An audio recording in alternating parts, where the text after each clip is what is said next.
So welcome to the seventh. Is that right? Episode 7, yeah, of Nature Table Live. So it's a special Christmas edition. So we've made it all the way through to the end of the year. Is this going to work? Here we are. Press this. Ta-da, look at that. Got the fireworks. I got my fireworks after all. So this is the way to start the show. So hopefully I'll be joined by the usual rabble tonight. So out there somewhere in Sussex, hopefully we have James. James, you out there? It's a bit worrying. I'm indeed the rabble, the usual rabble indeed, Mike. You're not wrong. There it is. Good evening, James. You're right. Where are you? Up in Scandinavia somewhere. I'm up in Scandinavia today with the Aurora. Yeah, absolutely. I thought it was very wintry. Yeah, it's kind of festive. You got a festive hat? No. So this is as festive as I get. Sorry. Okay. Well, I guess it's kind of wintry. Yeah, I guess it's just a start. Let's see, Charlotte. Let's see how festive Charlotte looks tonight. Charlotte, are you out there? Oh, that's good. That's very nice. You've got a bit of some reindeer action there. Is that a Christmas jumper as well? It's as Christmassy a jumper as I could find. Okay, it's kind of Nordic as well, isn't it? It's kind of Nordic. Yeah. For that. The Nordic theme. Good idea. And what do you reckon? Do you reckon Barry's wearing a hat, James? What do you reckon? I think Barry is definitely wearing a hat. He's a slave to Christmas. Barry, you out there? There he is. I am. Yeah. And I've got a bell on my hat. There we go. Well, didn't predict that. Well, good to see you all again, folks. And this is going to be the last Nature Table Live of 2020.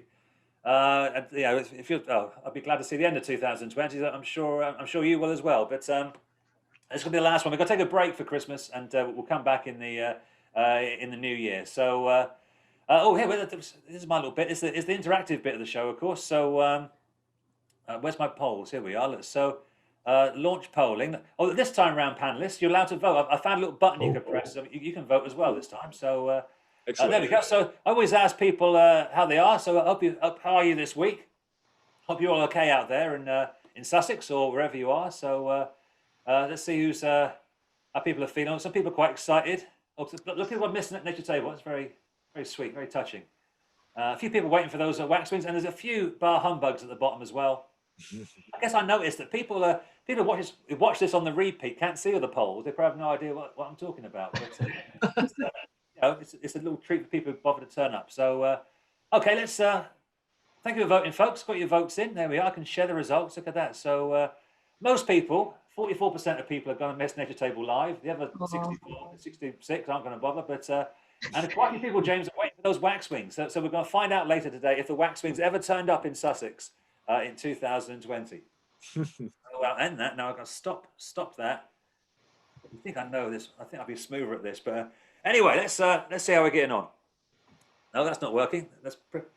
There we are. And as always, at the bottom of the screen there, or the top of the screen, or wherever, there's a little Q&A feature. And as always, feel free to leave some questions. We won't answer them. We probably won't even look at them. But some people have noticed my tribute to Barbara Windsor in the back here already. So there's Barbara. God bless her. Tribute to Barbara Windsor there. We'll leave her there. She's watching over us tonight. So any questions, leave them there. We may have time to answer them tonight. If not, we'll answer them in 2021. It'll give us time to look on Wikipedia and find out the answers. Okay, so let's see what's been happening in the last week in wildlife in Sussex. Oh yeah, so we didn't record. Some idiot didn't press record on the last session, episode 6.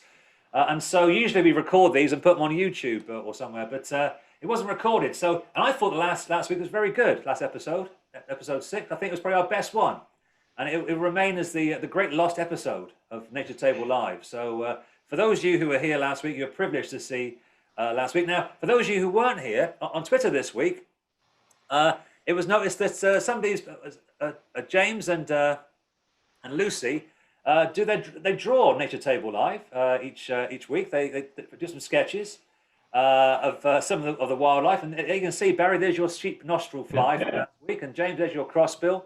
There's a waxwing there, devil's culture. So I think it's really nice, that. So thank you to James and Lucy. And at the top it says, "We love Nature Table Live." That's nice. Yeah, a little round of applause for James and Lucy.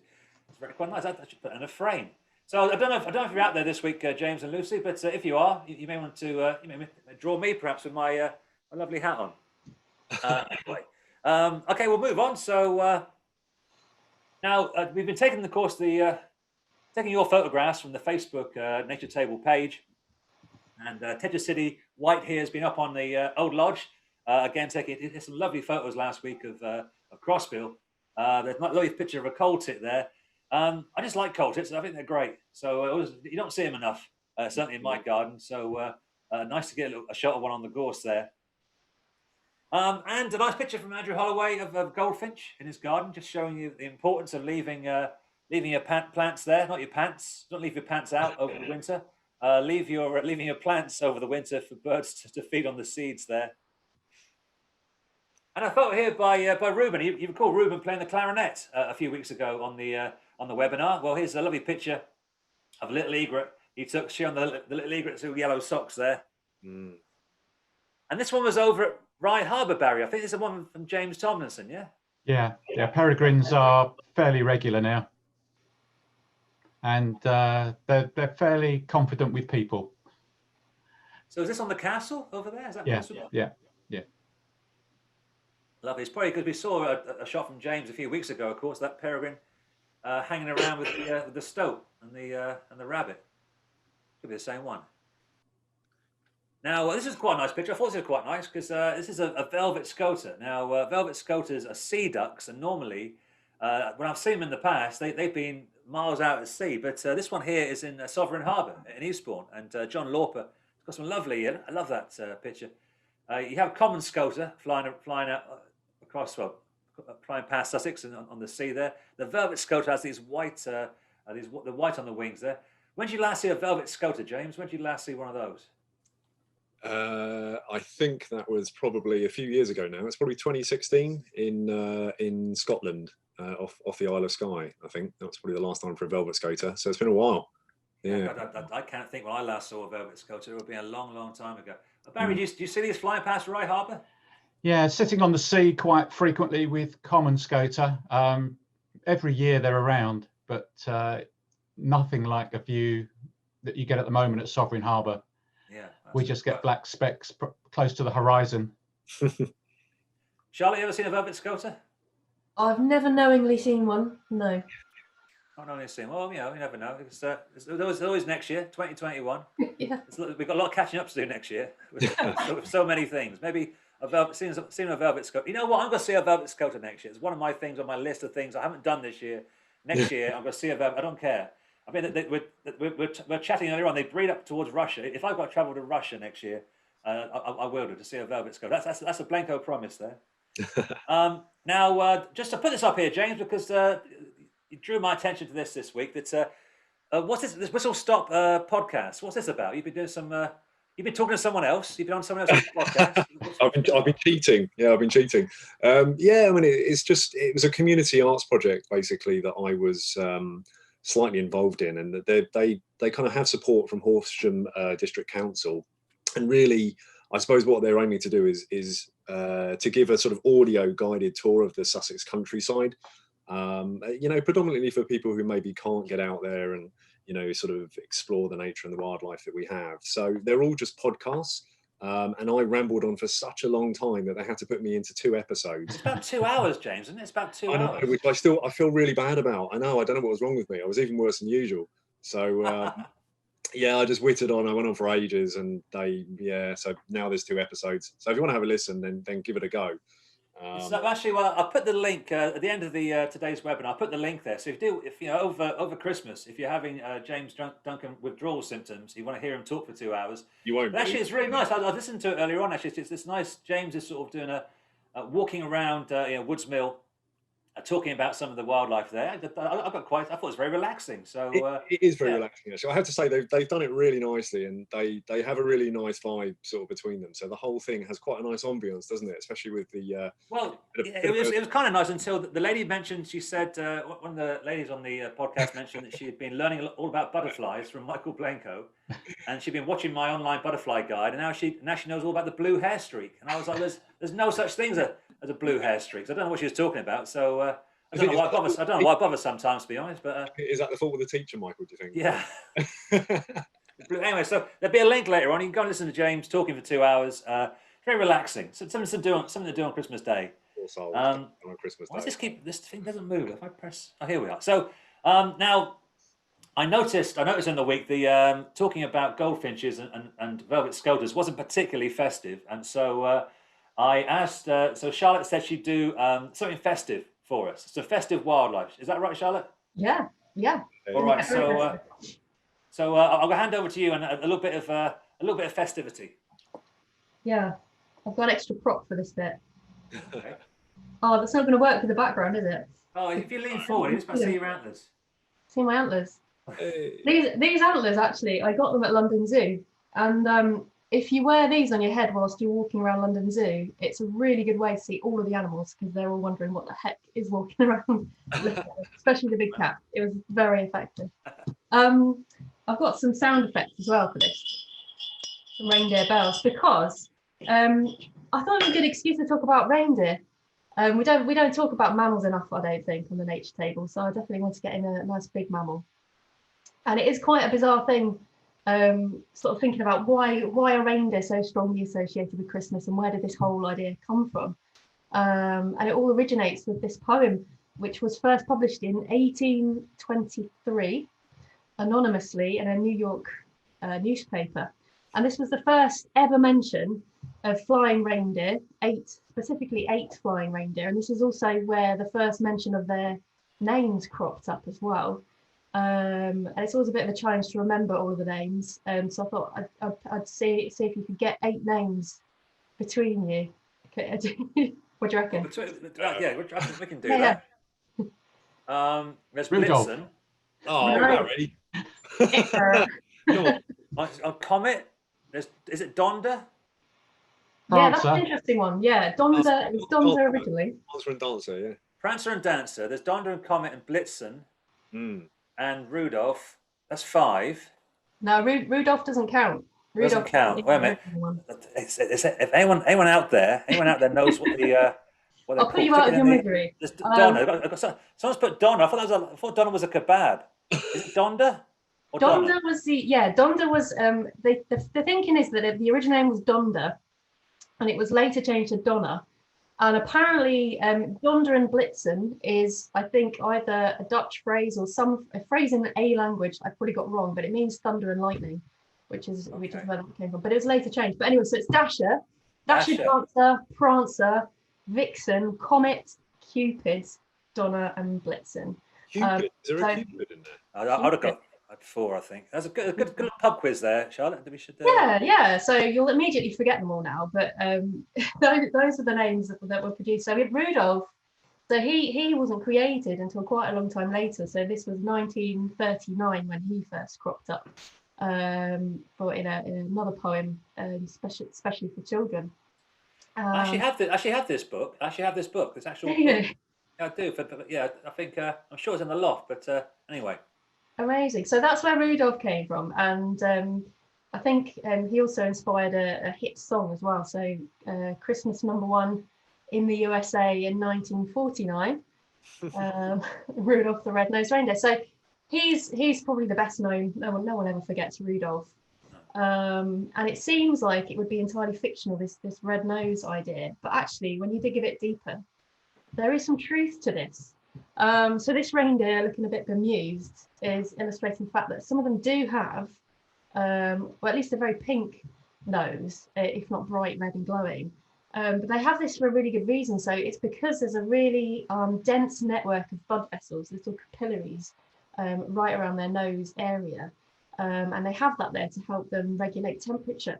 So if they're breathing in really freezing cold air, that helps it warm up a bit before it goes into their lungs. And equally, if they've been doing a lot of strenuous exercise, running about, getting a bit hot, it helps cool them down as well. So maybe, I mean, who knows if that's the reason behind Rudolph's red nose, if it's complete coincidence. But there we have it. But there is another kind of a bit of an issue with our kind of concept of these reindeer and Santa's sleigh. Obviously they can't fly, but all of them are always pictured having antlers.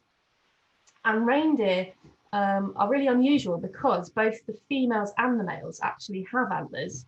And in most deer species, obviously, it's only the males that actually have them. But the males actually shed theirs at the end of the breeding season. So by Christmas, the males don't actually have any antlers at all, and it's only the females that do. So presumably, all of Santa's reindeer were actually female rather than male, which is quite an interesting fact. So yeah, I just found that brilliant picture of a laughing reindeer and a laughing female reindeer, maybe. So yeah, and it's not too tenuous a link to be talking about reindeer, because they were once. It's pretty tenuous, but yeah, I mean, they were hunted to extinction. So it's been about 800 years since they were hunted to extinction, but they were actually reintroduced to Scotland not long ago. So you don't have to go as far as the North Pole to see reindeer, because there's a herd of about 150 of them roaming about in the Cairngorms. Yeah, there we have it, reindeer. Thank you. That's right. Thank you, Charlotte. It's very yeah. Okay, I learned a lot there. Especially, I don't know what the eight reindeer pulled Santa's sleigh. I thought I would. I'm being quite a smart sort of person. I thought I'd know that, but You got thank you, Charlotte. That's a bit of reindeer. There's your reindeer facts for you folks. I hope you learned something there. There's a few people writing about reindeer in the question bit, so I'll look at those in a minute. Now, it's a bit closer to home.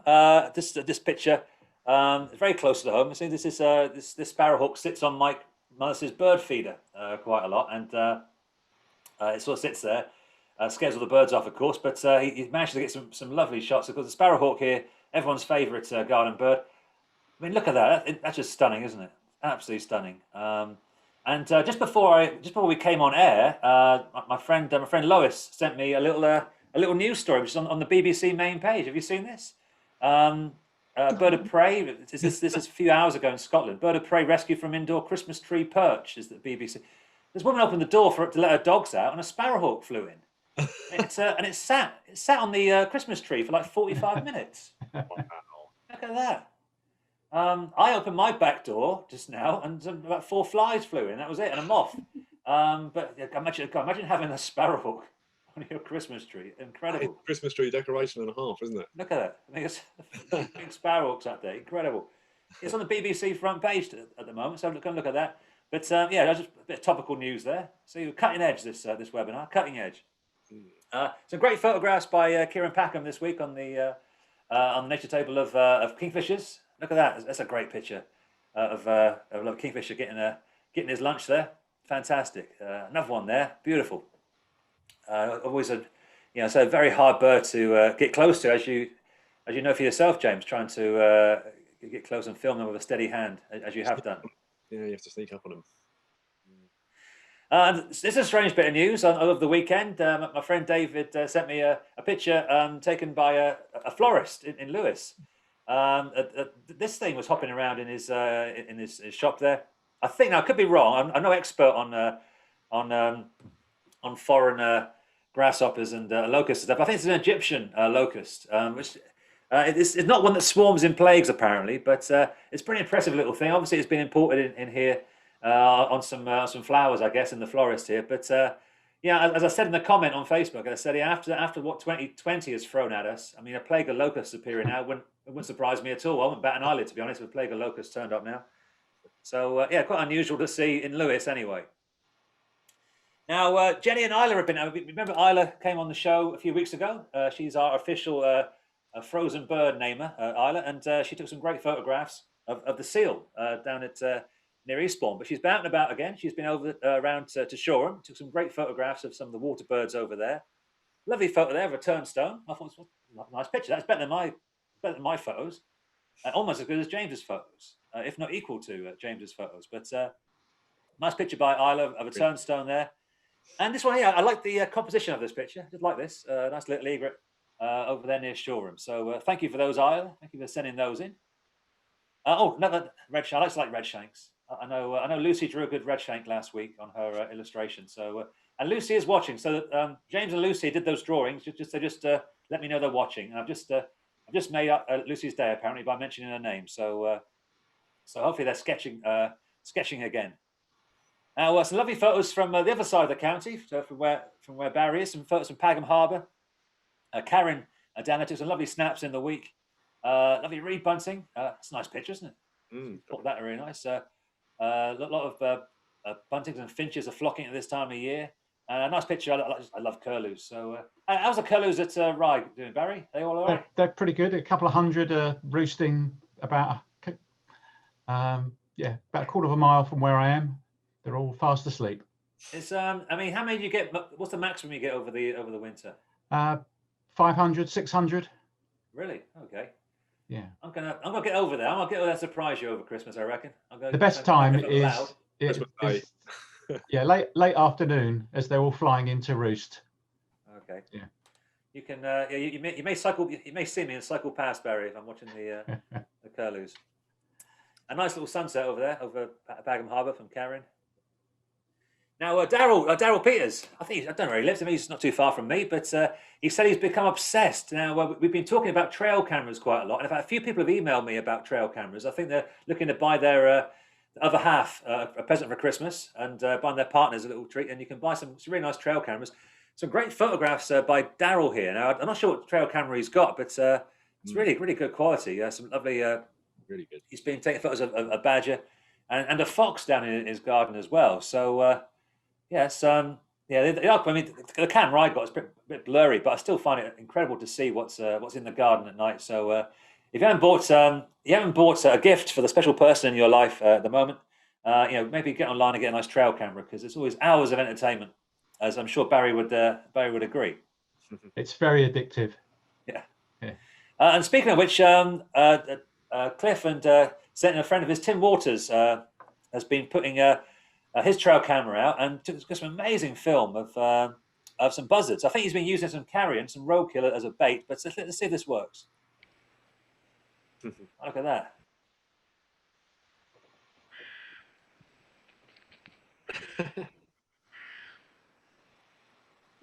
Yeah, Tim said, Barry, he's been using the same sort of cheap glasses on, which he buys in the pound shop or something to refocus his lenses on the cameras. It makes a big difference to look at subjects close to the camera. Just a cheap lens, just blue tacked on the front of the camera. Yeah, it works great. Okay. Look at that. Well, thank you for those. And speaking of video footage, John, who's on the show a while back talking about common seals. John's over at Chichester Harbour. He sent in. We chatted about spoonbills the other week, and John's got some footage here, not from recently, but from a few years back, of some spoonbills down in the harbour over there. Let's see this plays. It's a great. You can really see their crazy beak/bills in these John's video here.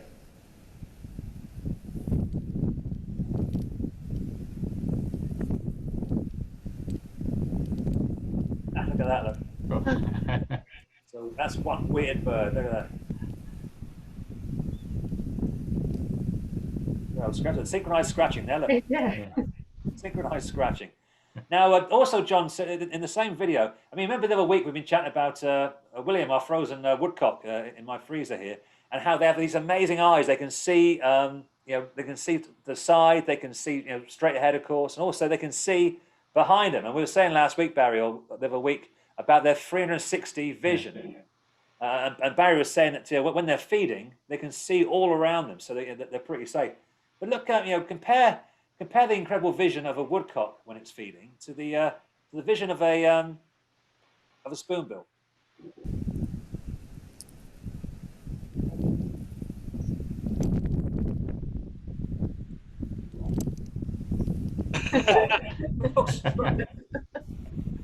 Oh dear, where it is. It's a walk straight. There's nothing else. One spoonbill, you walk straight into it. Incredible. Yeah, amazing. It must be totally oblivious to anything flying around them. It must be half blind. Sally's sent some photographs in of bumblebees, and a few people have been seeing bumblebees still in the middle of December. You do see them on the milder days. And then Claire over in Seaford. Hi there, Claire. She sent in wave to Claire. She sent in a photograph of this comet. And so there are some butterflies. People will seem a bit surprised to see butterflies in December and January, but they are around. And I put a little montage here. I don't know, James, do you want to talk about some of the butterflies you can see over the winter? And, yeah, no problem at all. I mean, I won't say much, Michael, because I've already gone on for 2 hours in that Whistle Stops art cafe thing. So But yeah, I mean, absolutely. I mean, all 5 of these species potentially, you know, you can see in winter. And I think actually the thing that's really interesting for me is, you know, the small tortoiseshell. I always think of that as, you know, a butterfly that was like so abundant. You know, when I was young, you know, back in the sort of, you know, the late 80s, they were everywhere, weren't they? We had a buddleia in our garden, and it was always swarming with small tortoiseshells. And actually, the decline of that butterfly it's just been prolific, hasn't it? And it's only really in recent years that they've made a bit of a comeback. But I mean, you know, all 5 of these really they sort of hibernate through winter. But I think it's only really the kind of red admiral, isn't it, Michael? That's not quite so deeply hibernated. It's more in a sort of state it's not torpor. not really a hibernate. It's more of a very, very deep sleep, you know. Yeah. Yeah. But I mean, I think, you know, at the moment, certainly I've seen perhaps 3 peacocks, I think, in the last 2 weeks on sort of milder, sunnier days. So they certainly are about, and obviously we just had that picture of the comma as well. So yeah, it's quite amazing to think really that you can still see these butterflies at this time of the year, but it's only really on those kind of milder, warm days it's amazing to think, you know, years ago, red admirals, you wouldn't see them until the spring, really, that they'd migrate across in the spring. But on January the 1st, usually if I go for a New Year's Day walk, and if it's one of those mild, bright days, you see red admirals flying around. Amazing to see in the middle of the winter. And one of the problems with butterflies is they, I mean, even in the summer, late summer, like the peacock and the small tortoiseshell will come indoors, and actually they'll go into hibernation pretty quick, you know, in the autumn. In the summer, houses are because they're quite cool, that they'll fly indoors and they'll sort of settle down for the winter, really. Yeah. But of course, at Christmas, when the turkey's in the oven and you've got the central heating on full, it fools these butterflies into thinking that it's actually it's warming up again, and they start flying around. So people always see butterflies in their houses over Christmas. And I mean, I know, Charlotte, you get quite a few comments and questions to WildCall about what to do if I find a butterfly flying around my house on Christmas Day. Yeah, it is a common question, and it is the central heating that's the problem. So the best thing you can try and do is to gently catch it and put it somewhere cooler, so somewhere like a shed or a garage or a porch, or even if you've got a room in the house that's not heated, you can put them there. Or if it is a nice kind of mild sunny day, you can let them go outside, and they'll be able to find somewhere else a bit more suitable. Obviously, it's not good for them to wake up too early, because they're going to burn through the body fat that they need to survive on, and there's nothing for them to eat. So it's really important that they do kind of go back to bed and wait until spring. Yeah, I mean, a lot of people get quite worried. They always ask me, they get quite worried about, you know, they find a butterfly in the house and letting it out in the cold. But yeah, if you keep it indoors, it's going to use its energy up, and, you know, really let it go outside. They need to be cold over the winter, basically. That's what they're designed to be, you know, cold and sort of asleep. But if you keep it indoors, it's not going to do it any favors. So yeah, just, you know, let it outside, and it'll find somewhere. It'll settle down, and it'll thank you for it, and you'll see it again in the spring with a big smile on its face. So now, speaking of butterflies, I thought I asked Barry for his highlight, his highlight of 2020. So we've got over to you, Barry. Got now your highlight of this year also involved a butterfly. He's on mute. I said to him, "Don't put your mute on." What did I say? Yeah. So my August was the highlight of the year for wildlife, and I was privileged to see the swallowtail butterfly. Not this adult. My neighbours saw this, and my colleague Chris Bentley saw this. But the following day, we discovered it had laid eggs on the fennel plants in my neighbour's garden. So we searched and found 7 eggs. And this is a migrant butterfly that would have flown across from France.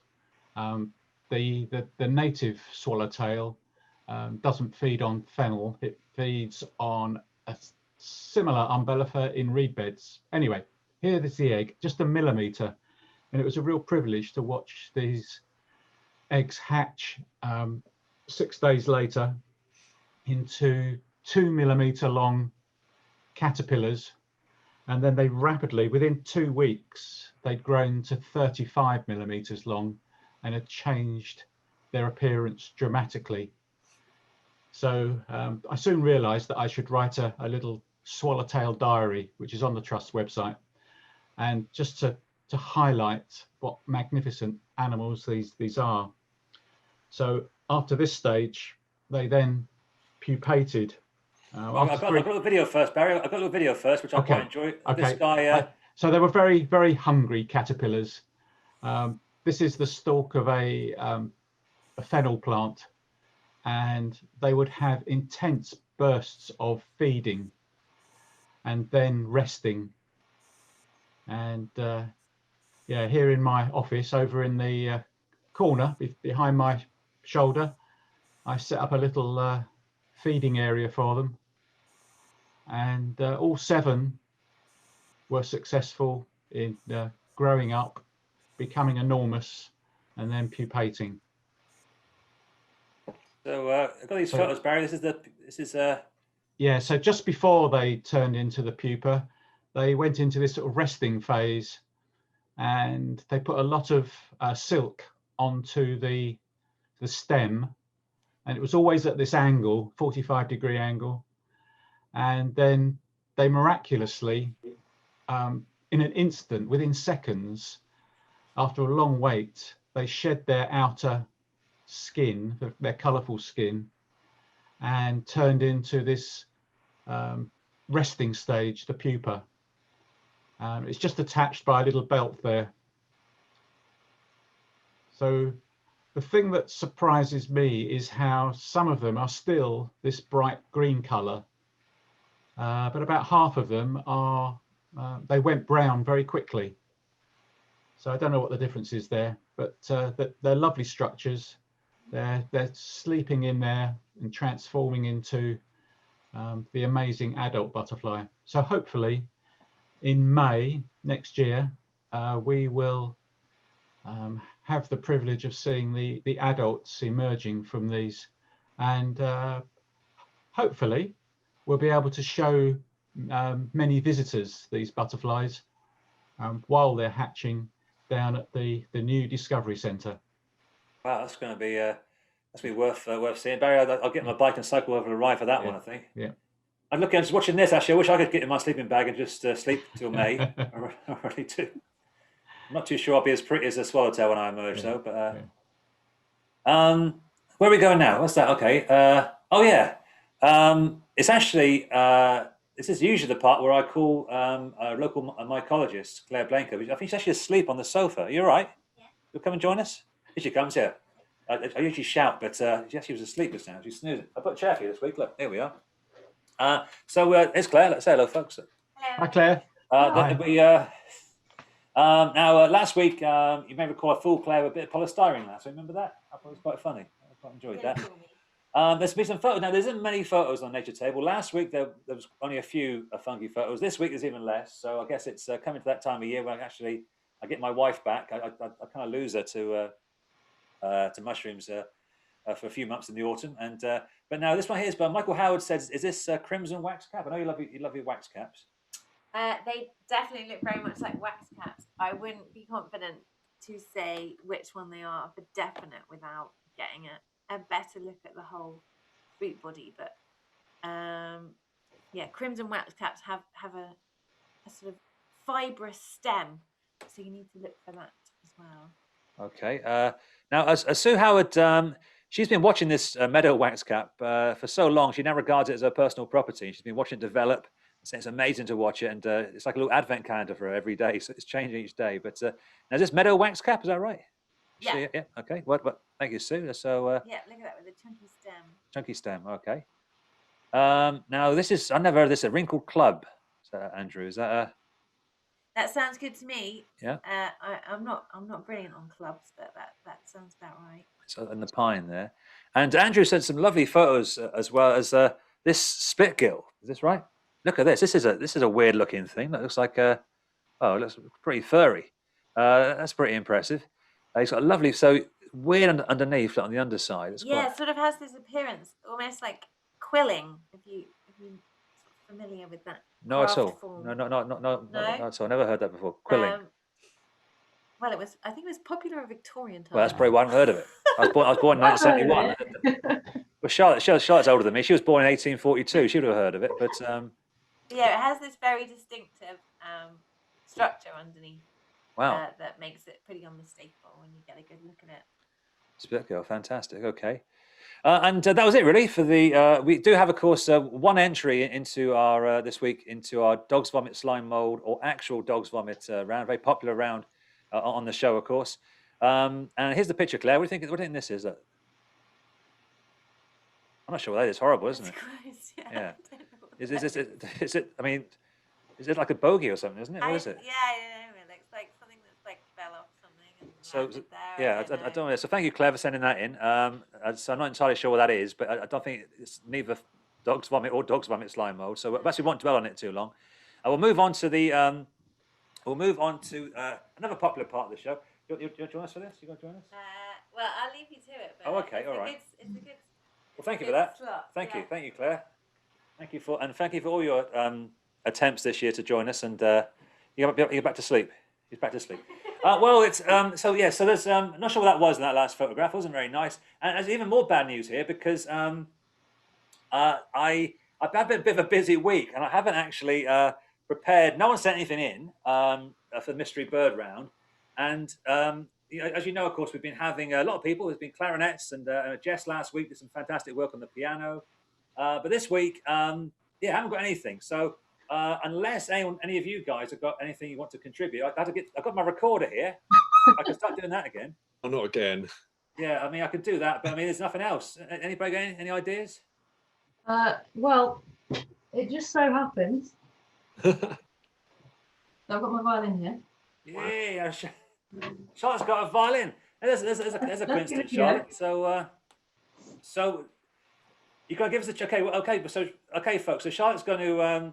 I'd like to point out Charlotte actually is very, very good at the violin. I'm not sure what sort of noises she's going to make tonight. But okay, now Charlotte, you're going to give us a bird song. Barry, James, and you folks at home, of course. Hope you're listening. So Charlotte, it's over to you.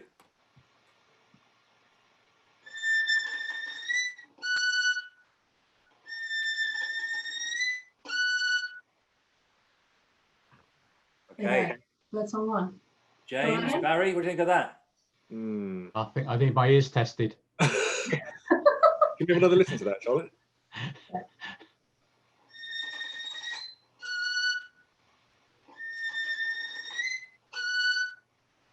I think some 3-in-1 would help.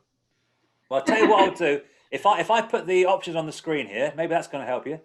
1 second, let's get the options up here. So you folks at home, if you want to vote on what you think Charlotte was trying to convey there with through her violin. Now there's the options. Was it a chaffinch, a robin, a waxwing, a yellowhammer, or a bearded vulture? Barry, James, any you feel more confident now? Oh, vulture every time. Yeah, always a vulture with Barry. James? Yeah. I think Yellowhammer on that, to be honest. You go with yellowhammer. What I mean, straight away I thought it was a yellowhammer. With a very the descending bit and the bit at the end. Let's see what the people at home had thought. There we are. So most people at home thought it was a yellowhammer. So let's have a look and let's see what Charlotte was. It was a yellowhammer. Thank you, Charlotte. Let's hear the yellowhammer. So you're gonna.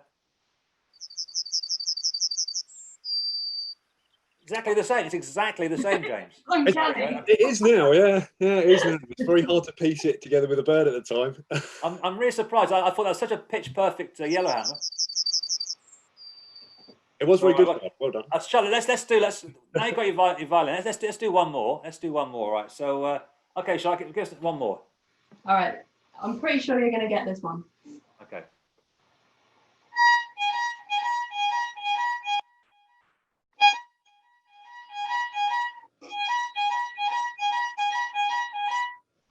Okay, go on. Barry's nodding. Barry knows it. Barry, what are you going for? Great tip. James? Yeah, same. Okay, so let's see. Let's get the poll up again for the few folks at home. Let's hope it's there. Let's hope it's there. Yeah. But it's not. Wait a minute. Let's go down here. There we are. Launch poll. So the options were great tit. So you may agree with James and Barry, or there's blue tit, there's velvet scoter, kingfisher, or of course bearded vulture at the end. Great tits storming ahead. Okay, well, everyone's jumped in with that, and look at that. 90% of people thought it was. We've got some Velvet Scoter fans out there, but 90% of the punters thought it was. There we are, great tip there. So let's have a look. Let's see if Charlotte ever gone with that. Oops, press this. There we are. Ending victory, isn't it? 90%. We've never had that. Yeah. Very good. So is that it? Great tips finish. But there we go. So look, I did ask because I asked Charlotte to do one more because I always love hearing Charlotte's violin playing. So we're going to do one more, Charlotte. You ready? You do this one? All right. Yeah. Right. Okay. Listen at home, folks. Right. This one's going to be a bit tougher, I think. Brace yourselves. All right.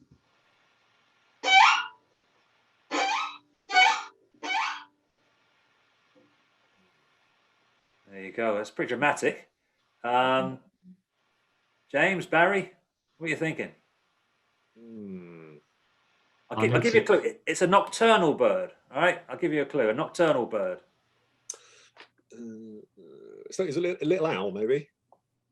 I'm going to stop this a minute. You can see. Okay, let's do the final poll. The final poll of 2020.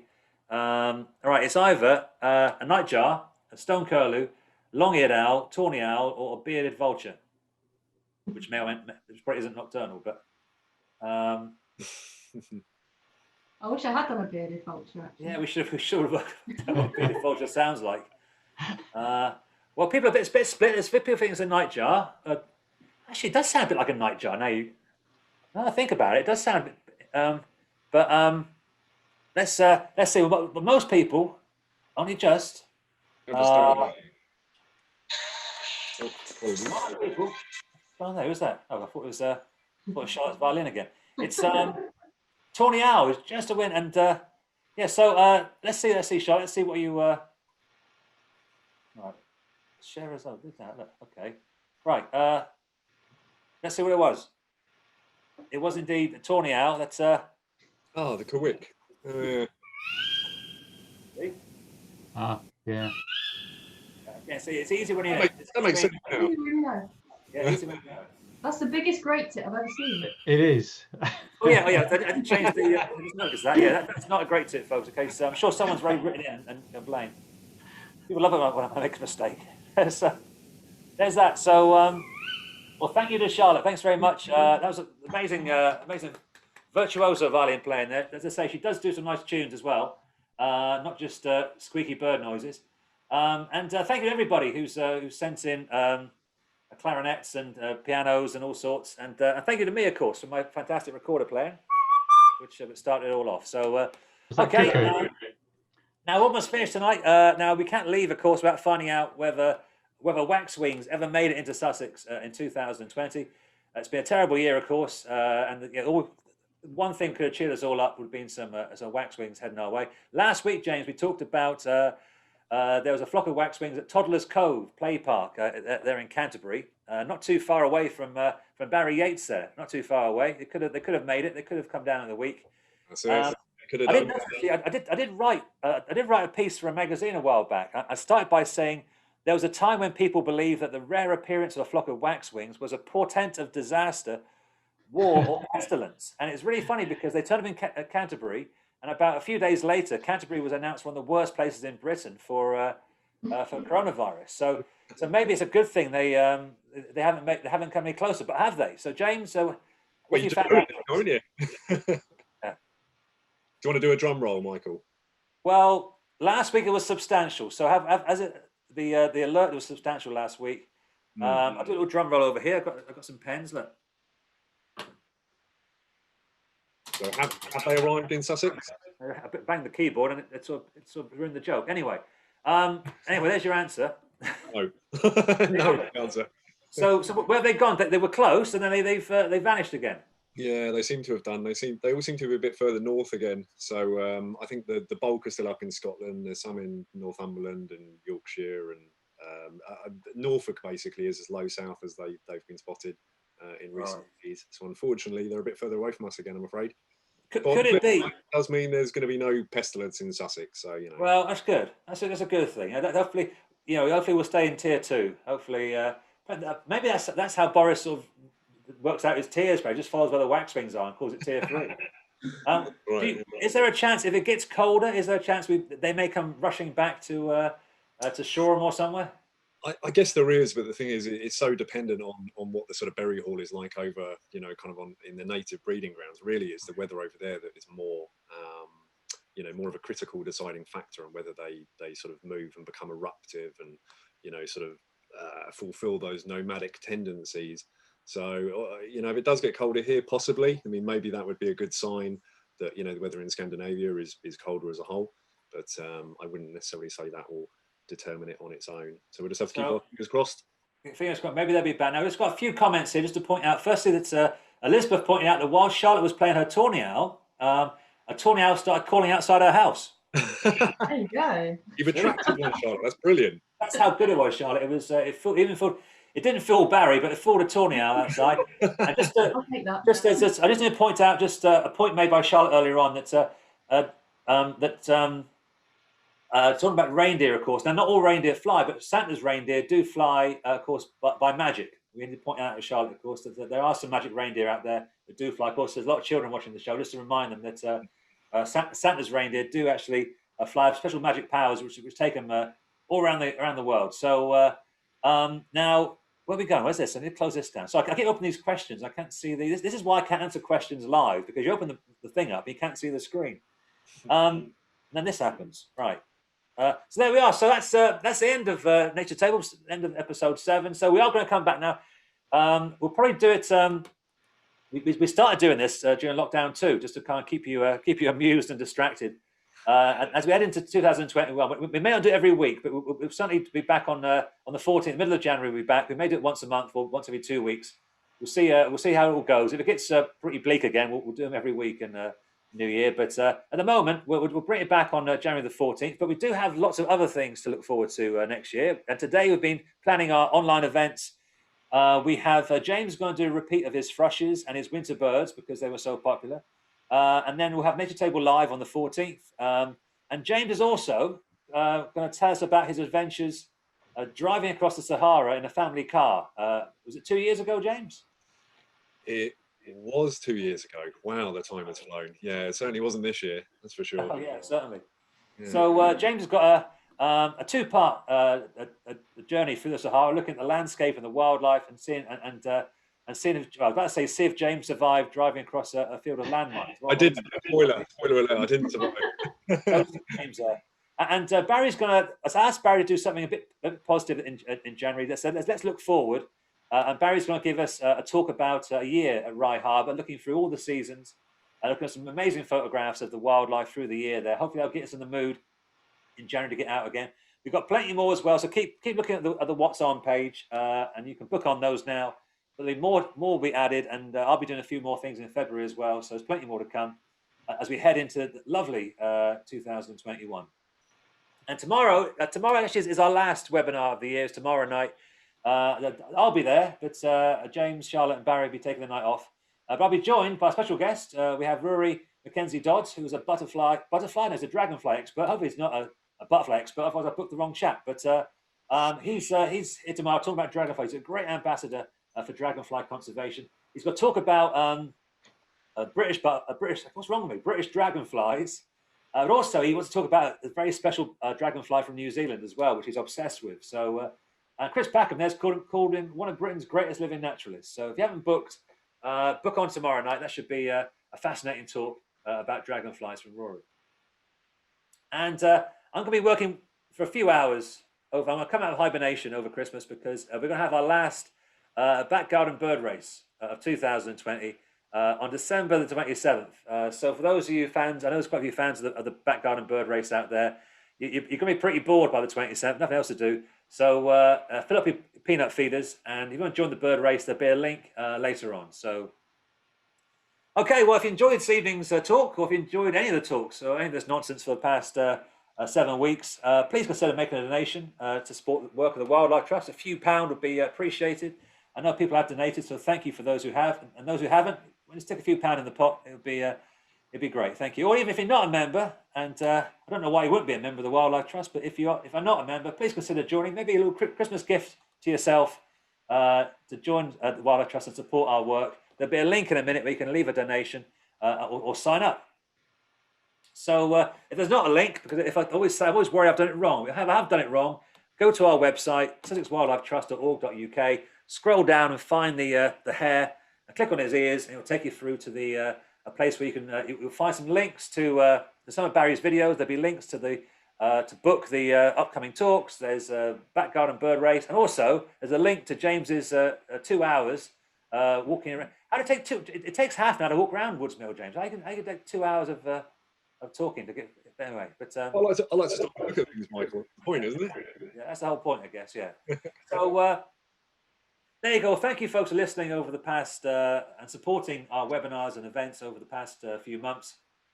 I guess it leaves us now to say thank you to James and to Charlotte and to Barry, and thank you for your support, guys. It's been nice. At this thing, it's been really nice working with you over the past. I've been stuck on my own for so long now. It's nice actually to create and deliver something. It's been a real pleasure. So thank you to you all. I hope you all have a nice break from me. But I'll be dragging you back into this in January. So we need our obligatory Robin photo, of course. It's Christmas, so a nice picture from Tom Lee. Tom put some lovely photos on the. I'm not sure where this was taken. I'm not sure. Maybe it wasn't this year. Maybe it's pretty cold up there on the Ashdown Forest. But so Merry Christmas, everyone. I hope you all have a safe and peaceful Christmas and Happy New Year from Sussex Wildlife Trust. And we'll see you when things are brighter in 2021.